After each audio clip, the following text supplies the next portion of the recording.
Bismillahirrahmanirrahim. Assalamualaikum warahmatullahi wabarakatuh. Alhamdulillahilladzi binikmatihi tatimmus shalihat, wassalatu wassalamu ala nabiyyina Muhammad.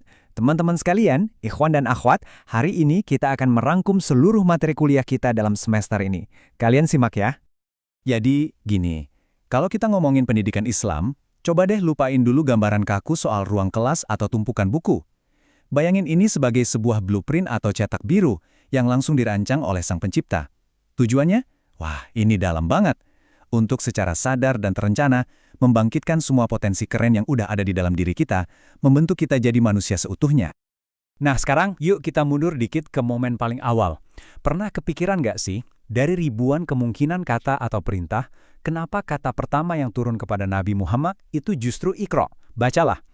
Ini bukan kebetulan loh, ini adalah sebuah sinyal yang super kuat, sebuah penegasan tentang di mana Islam meletakkan prioritas utamanya.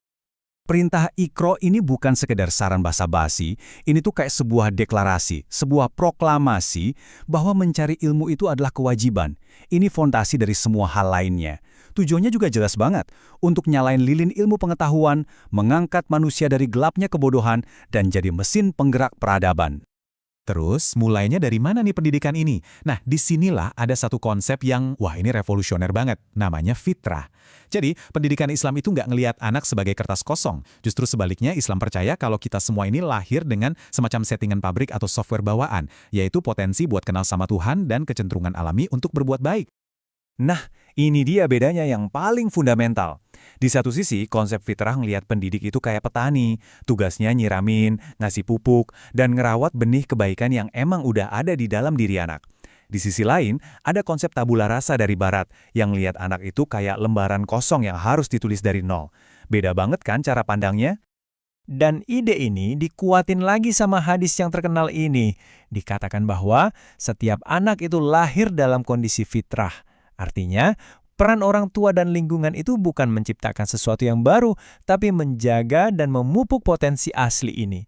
Jadi bisa dibilang, pendidikan Islam itu intinya adalah proses homecoming, ngajak kita balik ke setelan asli kita yang paling murni. Oke, fondasinya udah jelas ya, yaitu fitrah. Sekarang, kita lihat dari mana sih sumber ilmunya, dan apa aja pilar-pilar yang harus ada biar bangunan pendidikan Islam ini bisa berdiri kokoh. Yang paling penting buat kita pahami di sini tuh, dalam Islam, nggak ada tuh yang namanya dikotomi kaku antara ilmu agama sama ilmu dunia.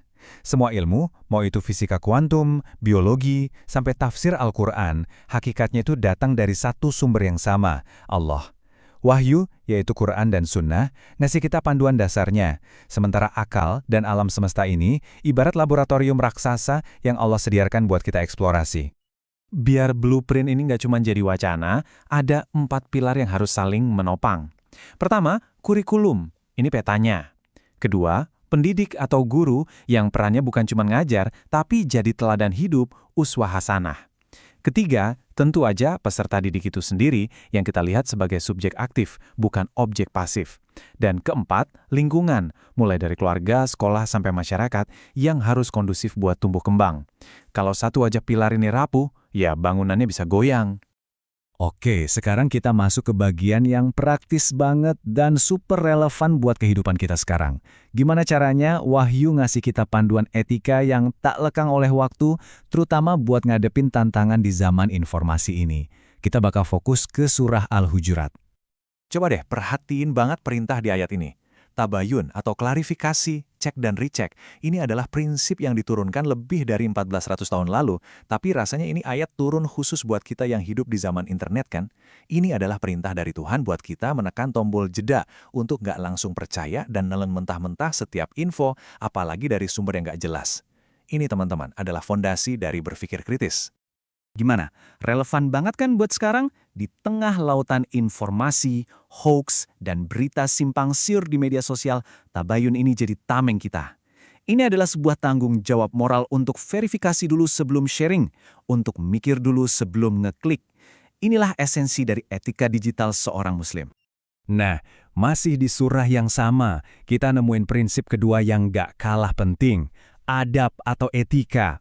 Perintah untuk nggak mendahului Allah dan Rasul-Nya atau nggak meninggikan suara di atas suara Nabi, ini bukan cuma soal sopan santun biasa.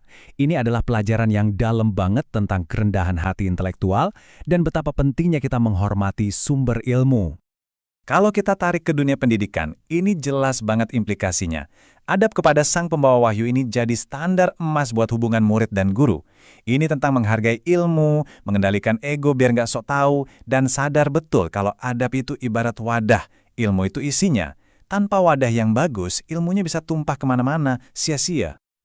Oke, kita udah lihat fondasinya, sumbernya, sampai panduan praktisnya, terus di mana caranya kita pakai blueprint abadi ini buat jawab tantangan-tantangan spesifik di zaman now. Nah, disinilah kita bicara soal pembaruan.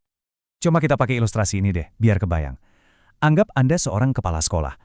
Tiap angkatan murid datang dengan tantangan baru. Dulu mungkin masalahnya hafalan, terus bergeser ke pemahaman, lalu masalahnya murid jadi pasif, dan sekarang tantangannya adaptasi teknologi. Ini nunjukin satu hal penting banget.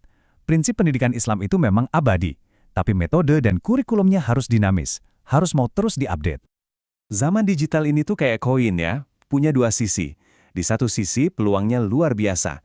Akses ilmu terbuka lebar, metode belajar makin keren dan interaktif. Tapi di sisi lain, tantangannya juga berat. Kita dibanjiri disinformasi dan hoaks, distraksi ada di mana-mana, dan ada potensi adab kita makin terkikis dalam berinteraksi. Terus, gimana dong cara kita ngadepin tantangan modern ini? Jawabannya, ternyata udah kita bahas dari tadi. Untuk melawan gelombang disinformasi dan hoax, kita harus balik lagi ke senjata pamungkas dari Al-Quran. Tabayun, klarifikasi, cek dan recheck, berpikir kritis. Sebuah solusi yang usianya 14 abad, tapi pas banget untuk masalah paling modern yang kita hadapi. Ujung-ujungnya, semua ini buat apa sih? Nah, ini dia tujuan akhirnya. Goal dari blueprint pendidikan Islam itu bukan sekedar nyatang orang pintar, tapi membentuk manusia yang utuh, manusia yang sadar akan dua peran utamanya, sebagai hamba yang tunduk patuh pada penciptanya, sekaligus sebagai khalifah yang jadi agen kebaikan dan pembawa manfaat di muka bumi. Dan muaranya cuma satu, kebahagiaan sejati di dunia ini dan di akhirat nanti. Nah, pertanyaan terakhir ini buat kita semua, buat direnungkan. Setelah kita lihat sekilas cetak biru yang luar biasa ini, gimana ya cara kita menerapkannya dalam hidup kita masing-masing? Entah sebagai pelajar, orang tua, guru, atau sekedar anggota masyarakat. Semoga rangkuman singkat ini ada manfaatnya. Walhamdulillahirabbil alamin. Wassalamualaikum warahmatullahi wabarakatuh.